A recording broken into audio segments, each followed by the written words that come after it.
10월의 어느 이른 새벽, 서울의 어느 체육공원에 한 사내가 깊은 심호흡에 집중하고 있습니다. 숨을 깊게 들이마시고 쉬운 번에 잘라내시며 껌 뱉기 훈련이 벌써 10년째라는데 도대체 어떤 사연이 있었을지 참으로 궁금합니다. 안녕하세요. 책과 쉼 하다입니다. 오늘 소개할 책 껌. 책 표지에 꼬리 잘린 도마뱀과 함께 제목이 상당히 위트가 있지 않으신가요? 소설가 위기철은 일상에서 흔히 겪는 사소한 소재를 위트와 재기 넘치는 재담으로 깊이 있게 통찰하며 뭔가 고개를 끄덕거리게 하는 재주가 뛰어납니다. 함께 나눠보도록 하겠습니다.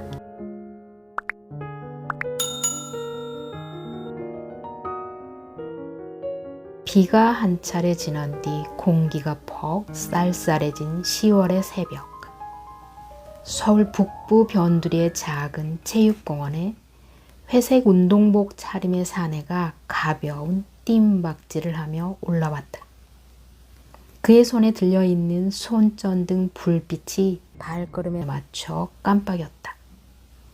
그 체육공원은 오랫동안 풍지직으로 묶여있던 작은 야산을 닦아 조성한 것인데 숲이 제법 우거지고 작은 약수터까지 갖춰져 인근 4개 동의 주민들이 아침 운동을 하러 또는 저녁 식사를 마친 뒤 아이들을 데리고 바깥바람을 쐬러 즐겨 찾는 곳이었다. 우솔길을 따라 산중턱쯤 올라가다 보면 철봉이나 평행봉, 윗몸 일으키기 기구 따위가 설치되어 있지만 쇠 부분은 녹슬고 나무 부분은 시꺼멓게 썩어 그것을 이용하는 사람은 아무도 없었다.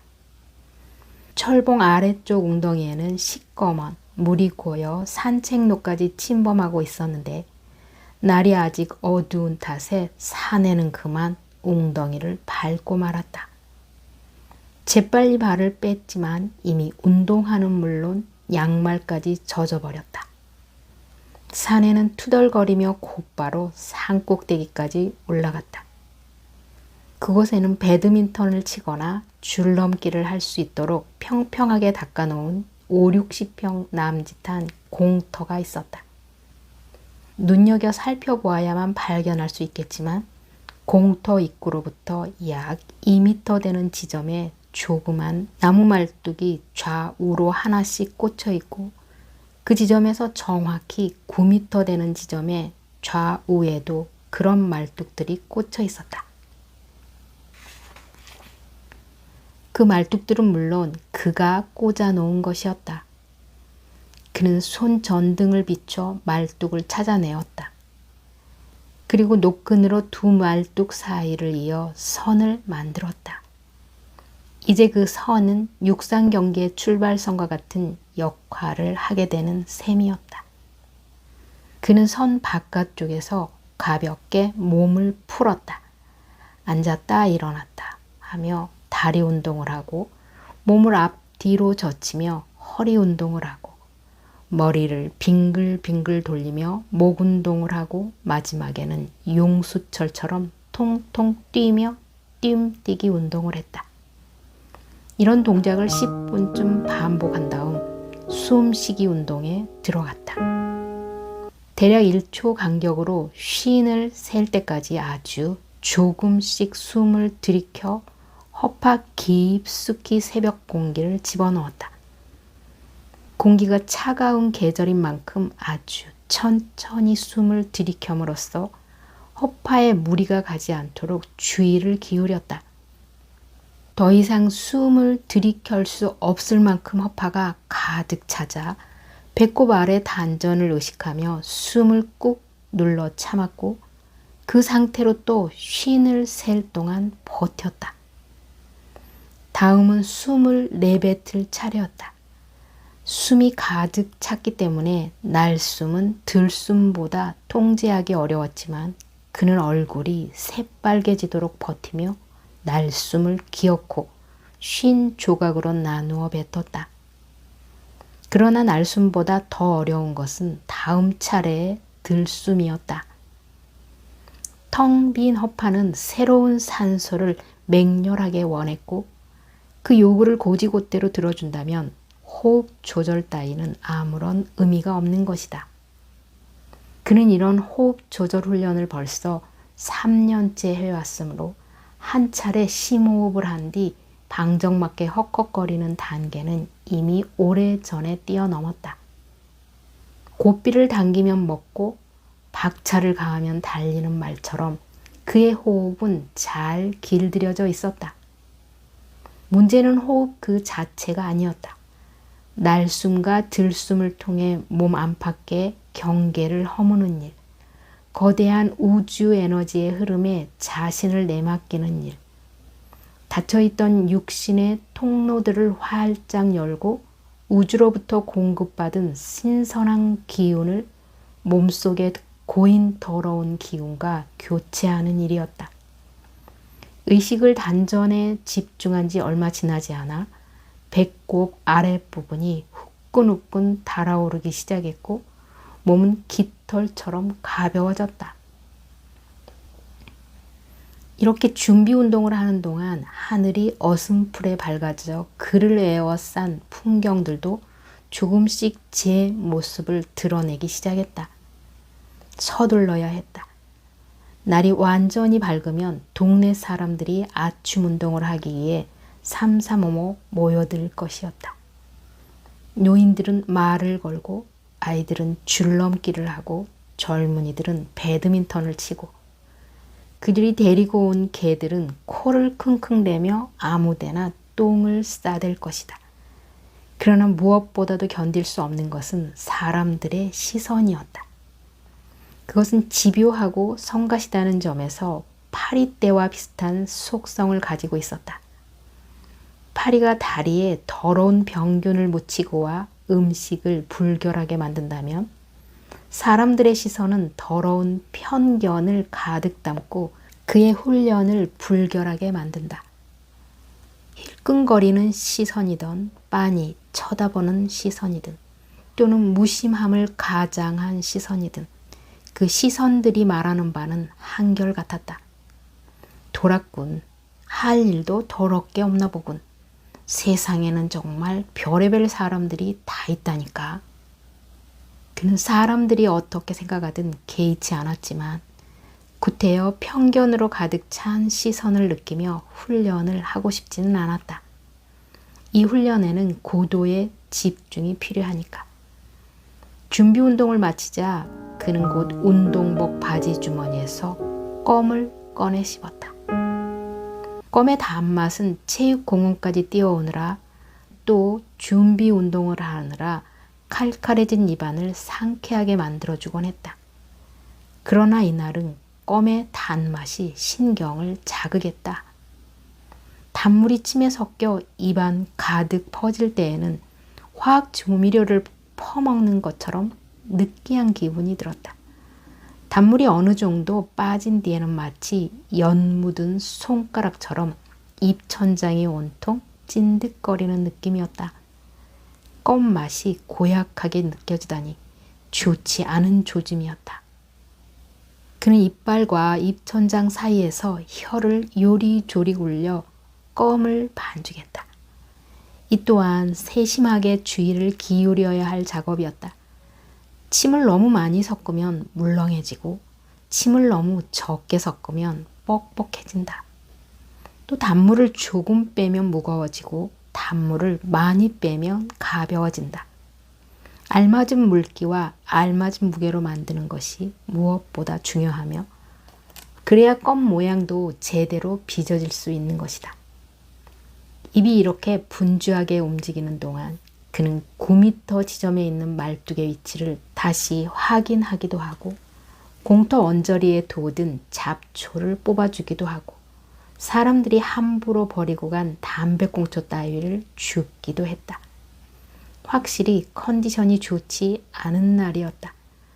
살아가는 동안 문득 자신의 모습이 마치 구경꾼의 눈을 통해 보는 것처럼 낯설게 느껴질 때가 있다.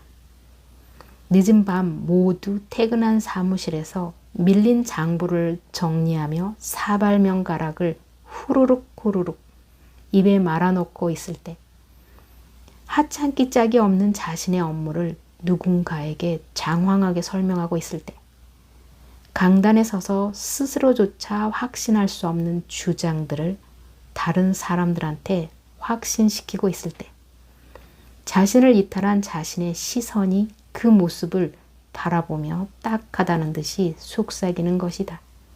이봐, 대체 무슨 우스꽝스러운 짓을 하고 있는 거야? 그는 새벽 공터에서 담배꽁초를 줍는 자신의 뒷모습이 너무나도 생생하게 느껴져 기분이 울적해졌다. 이 또한 좋지 않은 조짐이었다. 이건 내가 알아서 하는 일이야. 그는 결의를 다지듯 중얼거렸다. 모든 준비가 끝나자 그는 출발선에 두 발을 가지런히 모으고 섰다. 그는 두 눈을 지그시 감고 얼굴에 부딪히는 바람의 방향을 확인했다. 바람은 그리 심하지 않았다. 고작 나뭇잎이 흔들릴 수 있을 정도의 미풍이었다. 그가 서 있는 방향은 동남쪽이었고 바람은 왼쪽 10시 방향에서 불어오고 있었다. 그러나 이런 약한 바람은 워낙 변덕이 심해 언제 어느 쪽으로 바뀔지 알 수 없는 노릇이었다. 그는 바람의 방향이 바로 등 뒤, 그러니까 북서쪽에서 불어올 때까지 참을성 있게 기다렸다. 입술을 약간 벌린 상태로 심호흡을 하자 입속으로 찬 공기가 쏟아져 들어와 미리 혀로 동그랗게 빚어놓은 껌이 딱딱하게 굳었다. 그는 껌이 알맞게 응고될 때까지 심호흡을 계속하며 맞은편에 시꺼먼 짐승처럼 도사리고 있는 어둠을 노려보았다. 마침내 바람의 방향이 바뀌었다. 바로 이 순간이다. 그는 사격 직전의 동작처럼 숨을 크게 들이마신 뒤 호흡을 딱 멈추었다. 그리고 허리를 살짝 뒤로 젖힌 다음 그 반동을 이용해 있는 힘을 다해 입속에 든 껌을 발사했다. 퇴! 껌을 발사한 순간 그는 그만 호흡을 놓쳤다는 느낌을 받았다. 뭔가 어긋났다는 느낌. 그건 거의 본능적으로 알아차릴 수 있었다. 바람의 방향, 호흡의 깊이, 혀의 각도, 주둥이의 길이, 허리의 탄력, 껌을 발사하는 순간의 추진력. 이런 것들 가운데 무엇인가 하나가 조화를 이루지 못한 것이다. 그는 손전등을 켜고 껌이 날아가 떨어진 위치를 확인하였다. 아니나 다를까 껌은 9m 라인에 한참 못 미친 곳에 떨어져 있었다. 눈어림으로 대략 7m 30cm쯤 되는 지점이었다. 구태여 줄자로 재어볼 가치조차 없는 기록이었다. 그는 껌을 새로 꺼내 씹으며 실패 원인을 곰곰이 따져보았다. 역시 문제는 껌을 내뱉을 때 허리에 탄력을 받지 못한 데 있지 않나 싶었다. 바람의 방향에 신경을 쓰다 보니 그만 호흡이 반 박자쯤 늦어진 것이다. 껌의 무게와 날아가는 속도로 미루어 보면 지금 부는 정도의 바람은 사실상 거의 영향을 주지 않는다고 봐도 좋았다. 그는 다음번에는 바람을 무시해야겠다고 마음먹었다. 그의 최고 기록은 8m 61cm였고 이제 그는 9m 벽에 도전하고 있었다. 처음 이 훈련을 시작했을 때의 최고 기록은 고작 5m 35에 지나지 않았으니 지금은 무려 3m 26이나 기록을 늘린 셈이었다. 3m 26. 그것은 길이보다는 시간을 나타내는 수치라는 편이 옳았다.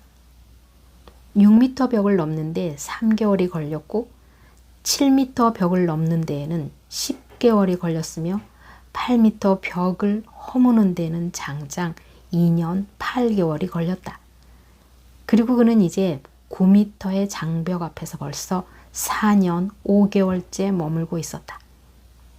이것은 1m 단위로 따진 것이지만 실제 훈련에서는 1cm가 아쉬웠다. 손가락 한 마디의 길이만큼도 못 되는 1cm의 기록을 늘리려면 다각적인 연구와 오랜 훈련이 필요했다. 입술 근육을 단련하고 혀의 추진력을 강화하는 훈련이 한계에 부딪혀 더 이상 기록이 진전이 보이지 않게 되었을 무렵 그는 총알의 발사 원리 쪽에 눈을 돌렸다. 총을 발명한 이래 인류는 총알을 멀리 보내는 문제로 오랫동안 고심해왔다. 총을 발명한 자가 총알을 탁구공처럼 주거니 받거니 하며 사이좋게 놀려고 만들지는 않았을 것이다. 남의 살, 그것도 되도록 치명적인 부위에 되도록 정확히, 되도록 고통스럽게 박히게 하는 것, 바로 그것이 총알을 만들어낸 동기이자 필요이자 목적이었다. 그러나 사냥감이라 명명된 짐승이든 적이라 명명된 사람이든 살상 무기가 발달할수록 더 깊이 더 멀리 숨기 마련이어서 사람들은 총알을 되도록 정확하게 멀리 쏘아 보내는 방법을 연구하게 되었다. 그것은 다음과 같은 몇 가지로 정리할 수 있다. 첫째는 총알 모양이었다. 공기의 저항을 덜 받도록 하려면 총알 모양은 날렵한 유선형일 필요가 있었다. 둘째는 총신의 구조와 길이였다. 총알이 곧고 힘차게 나가게 하려면 총강에 나선형 호물파 회전력을 줄 필요가 있었다. 그리고 그 회전력을 충분히 받게 하려면 총신의 길이 또한 충분히 길어야 했다. 셋째는 역시 총알 내부 장약의 폭발력이었다. 그는 이 세 가지 방법을 모두 응용하였다. 입을 우물거려 껌을 유선형으로 날렵하게 만드는 것은 그리 어려운 일이 아니었다. 이 정도의 개선만으로도 그는 무려 20cm나 기록을 증진시킬 수 있었다. 물론 여기에는 껌의 물기와 무게에 대한 정밀한 검증도 필요했다. 그러나 껌이 회전력을 받게끔 하는 데에는 오랜 훈련이 필요했다. 구강에 나선형 홈을 팔 수 없는 노릇이니 혀 모양을 나선형으로 꼬는 도리밖에 없었다. 그는 혀를 최대한 꼬아 껌이 입에서 발사되는 순간 탁 풀어 회전력을 주는 훈련을 시작했는데 불과 사흘 만에 혀가 퉁퉁 부어 먹지도 말하지도 못하는 처지가 되고 말았다. 음식을 못 삼키는 건 혼자 이겨낼 문제였지만 말을 할 수 없다는 것은 거의 치명적이었다. 그는 신탁회사의 투자 상담원이었다. 상담원이라고 해서 꼭 말을 많이 해야 할 필요는 없지만 그렇다고 거액의 재산을 맡기러 오는 고객 앞에서 우거지 상을 하고 앉아 어버버 거리고 있을 수는 없는 노릇이었다. 부은 혀가 완전히 가라앉아 또박또박 말을 할 수 있게 될 때까지 일주일 동안 그는 창고 뒤쪽으로 밀려나 장부 정리 따위의 업무나 맡아야 했다. 동료들한테는 갑자기 편도선이 부어 말을 할 수 없게 됐다고 둘러댔고 그들도 그런가 보다 하고 받아들였다.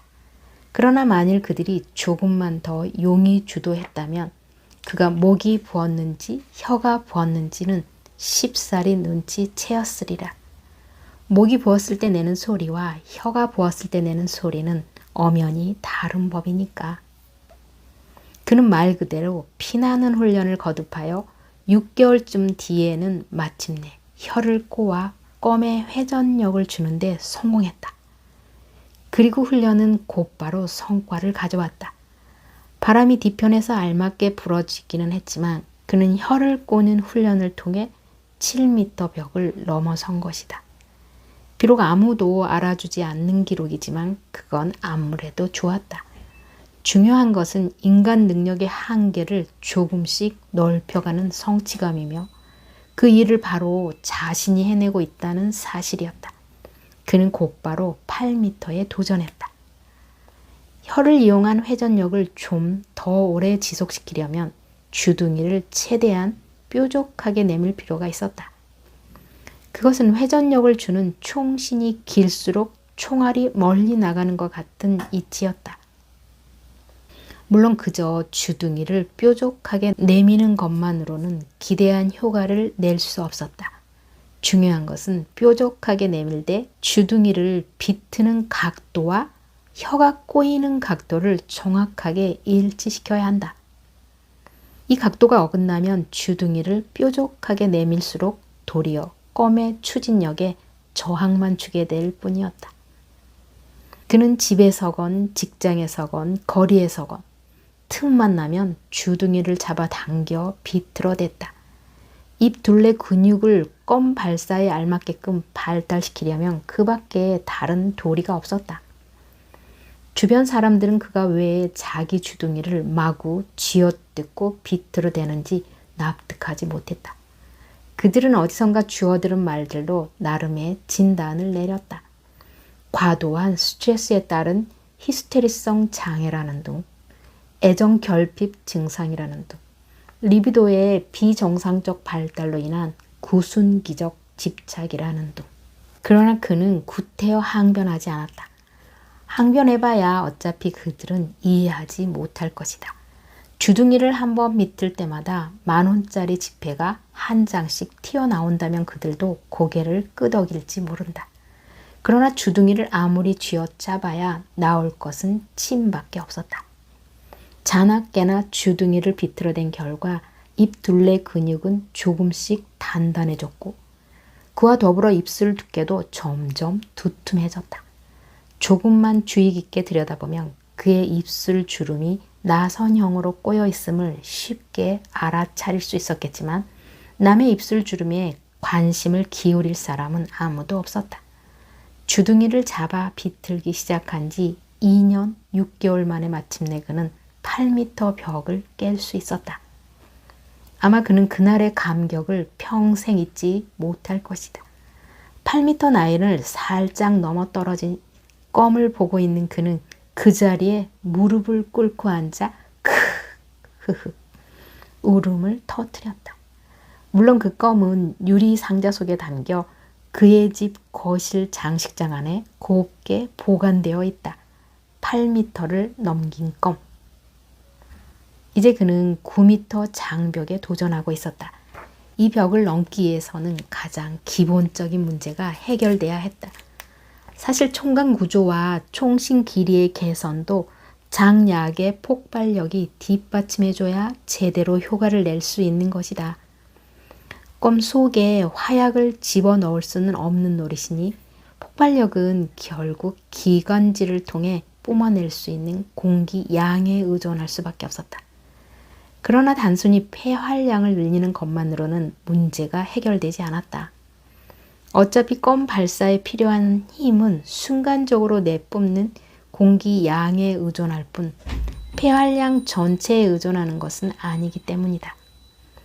허파 속의 공기를 어떻게 압축하여 어떻게 순간적인 폭발력으로 바꿀 수 있을까? 그는 바로 이 과제를 놓고 고민하고 있는 중이었다. 이 과제만 해결된다면 바야흐로 9m 장벽을 넘어설 수 있는 것이다. 그는 다시 운동화 코 부분을 출발선에 가지런히 대고 섰다. 이번에는 바람의 움직임에 신경을 쓰지 않을 작정이었다. 그는 혀 끝으로 껌의 물기를 재차 확인해 보았다. 껌이 너무 가벼우면 공기의 저항을 받게 되며 반대로 너무 무거우면 중력의 저항을 받게 된다. 이것 말고도 신경을 써야 할 사항은 한두 가지가 아니었다. 이를테면 껌에서 단물을 얼만큼 빨아내야 하는지, 어느 회사 어떤 상표의 껌이 가장 다루기 좋은지, 포물체의 낙하 운동을 고려할 때 어느 각도로 껌을 쏘아 올려야 가장 효율적인 궤도를 그리며 날아가는지, 허리와 머리의 각도와 탄력은 어느 정도여야 하는지, 껌을 발사하는 순간 입에서 튀어나오는 발음은 투의 여야 하는지 투여야 하는지 그 밖에도 200가지쯤은 더 꼽을 수 있을 것이다. 만일 인공위성을 높이 쏘아 올리는 일과 껌을 멀리 쏘아 보내는 일 가운데 어느 쪽이 더 어렵냐고 누가 묻는다면 그는 단연코 껌 쪽이 어렵다를 택할 것이었다. 입에 든 껌이 딱딱하게 응고되기를 기다리는 동안 가벼운 안면 운동으로 껌 발사에 지장이 없게끔 입 둘레의 근육을 부드럽게 풀어주었다. 모든 준비가 완료되자 그는 눈을 지그시 감고 약 30초쯤 정신 집중을 하였다. 왠지 이번에는 잘 될 것 같았다. 한 차례 크게 심호흡을 한 뒤 그는 과감하게 껌을 내뱉었다. 퇴! 거의 나무랄 데 없는 동작이었다. 허리의 탄력, 주둥이의 길이, 혀의 꼬임과 풀림, 입술의 모양, 턱의 각도, 허파 속에서 뿜어나온 공기의 폭발력 등등 모든 것이 완벽한 조화를 이루었다. 만일 체조 경기처럼 심사위원들이 점수 판정을 했다면 평균 9.8 정도는 나올 만한 동작이었다. 동작뿐만 아니라 껌이 날아간 방향과 궤도 또한 완벽했다. 야구 중계 아나운서의 표현대로 말렛줄처럼 쭉쭉 뻗어 날아가는 느낌이었다. 됐다. 그는 짜릿한 전율감을 느끼며 껌이 낙하된 지점으로 재빨리 달려갔다. 아니나 다를까 껌은 먼저 번에 떨어졌던 지점에서 거의 어른 키만큼 더 멀리 나가 떨어져 있었다. 그는 가슴이 설렜다.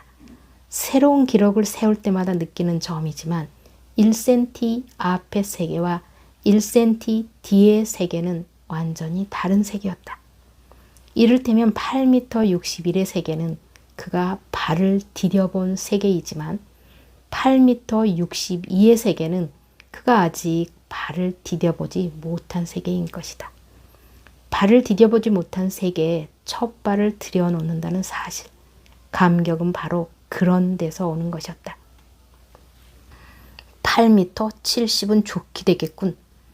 그는 월척을 낚아올린 낚시꾼처럼 흥분했다. 그러나 줄자로 정확히 재어보니 8m 54cm였다. 종전 기록에서 7cm나 부족했다. 잘못 잰 게 아닌가 싶어 3번이나 다시 재어보았지만 줄자는 고작 3mm만큼의 오차밖에는 더 관용을 베풀지 않았다. 그는 온몸에 힘이 쫙 빠지는 기분이었다. 특히 이렇게 완벽한 동작을 연출했을 때 기록이 제대로 나오지 않으면 더욱 맥이 빠졌다. 그러나 기록은 거짓말을 하지 않는다. 뭔가 7cm만큼의 허점이 있었던 게 분명했다. 무엇이었을까? 그는 곰곰이 원인 분석을 해보았으나 도무지 짐작 가는 대목이 없었다. 그는 주머니에서 새 껌을 꺼내 씹었다. 요즘 들어서 껌의 단맛이 무척 신경에 거슬렸다. 10년 동안 껌 뱉기 훈련을 해왔지만 껌의 단맛에서 거부감을 느낀 적은 한 번도 없었다. 단맛에 대한 거부감이 기록 침체와 어떤 연관이 있지는 않을까? 그는 그 점이 염려스러웠다. 어쩌면 그는 조금씩 지쳐가고 있는지도 몰랐다. 이건 어디까지나 내가 좋아서 하는 일이야. 그는 자주 되뇌곤 했다. 그러나 따지고 보면 이런 되뇌의 빈도가 늘어나는 것도 어쩌면 점점 지쳐가고 있음을 반증하는 것은 아닐까? 그가 이 훈련을 처음 시작한 것은 30대 나이로 접어들 무렵이었다. 회사 동료들과 등산을 갔다 돌아오는 길이었다. 정류장에서 버스를 기다리다 동료 한 명이 3m쯤 떨어져 있는 쓰레기통을 겨냥해 입에 든 껌을 내뱉었다. 껌은 쓰레기통에서 한참 못 미친 곳에 떨어졌다. 그것을 보고 다른 동료들도 시도해 보았으나 성공한 사람은 아무도 없었다. 그도 다른 동료들과 마찬가지로 그저 장난삼아 했을 뿐이었다. 그러나 그가 뱉은 껌은 정확하게 쓰레기통 속으로 들어갔다. 다들 감탄하기는 했지만 그가 남다른 재주가 있어 성공시켰으리라 믿는 사람은 아무도 없었다. 그는 우쭐한 마음에 다시 한번 시도해 보았는데 어찌된 영문인지 두 번째에도 성공했다. 세 번째, 네 번째 건까지 정확하게 쓰레기통으로 들어가자 동료들의 표정이 굳어졌다. 잠깐 동안 침묵이 흐른 뒤 누군가가 어이없다는 듯이 외쳤다. 아예 타고났구만. 타고났어. 그렇다. 그는 타고난 것이다. 음감을 타고난 사람도 있고 미감을 타고난 사람도 있고 수영에 유리한 신체를 타고난 사람도 있고 빼어난 미모를 타고난 사람도 있고 수리 계산에 뛰어난 두뇌를 타고난 사람도 있듯이 그는 껌뱉기에 남다른 재능을 타고난 것이다. 다른 재능들과 차이가 있다면 그저 돈벌이에 보탬이 되지 않는 재능이며 따라서 남들로부터 호감을 살 수 없는 재능이란 점뿐. 누구에게나 자기 재능을 인정받고 힘들 때에는 격려받고 싶은 욕구가 있기 마련이다. 그러나 그는 이런 욕구를 일찌감치 포기할 수밖에 없었다. 그는 언젠가 텔레비전에서 귀에 철사를 매달아 트럭을 끄는 노인을 본 적이 있었다. 노인의 귀는 오랜 세월에 걸친 혹독한 훈련으로 인해 주걱처럼 크고 투박해져 버렸지만 그것을 바라보는 사람들은 한결같이 입가에 웃음을 머금고 있었다. 그 웃음이 무엇을 뜻하는지 그는 잘 알고 있었다. 환전될 수 없는 노력을 향해 던져지는 그런 웃음. 그는 그런 웃음에 굴하고 싶지 않았다. 따지고 보면 막대기로 공을 때려 조그만 구멍 속에 집어넣으려 애쓰는 골프 시합 또한 우스꽝스럽기는 마찬가지이다. 야구는 어떤가? 또 축구는? 만일 수백만 달러의 상금과 수천만 달러의 광고 스폰서가 보장된다면 껌뱉기 훈련을 바라보는 사람들의 표정도 달라질 것이다. 그러나 세상에는 환전될 수 없는 가치도 있는 법. 그 가치를 진정으로 알아주는 단 몇 사람이 그리운 것은 사실이지만 인정받지 못하는 일이 곧 가치 없는 일은 아닌 것이다.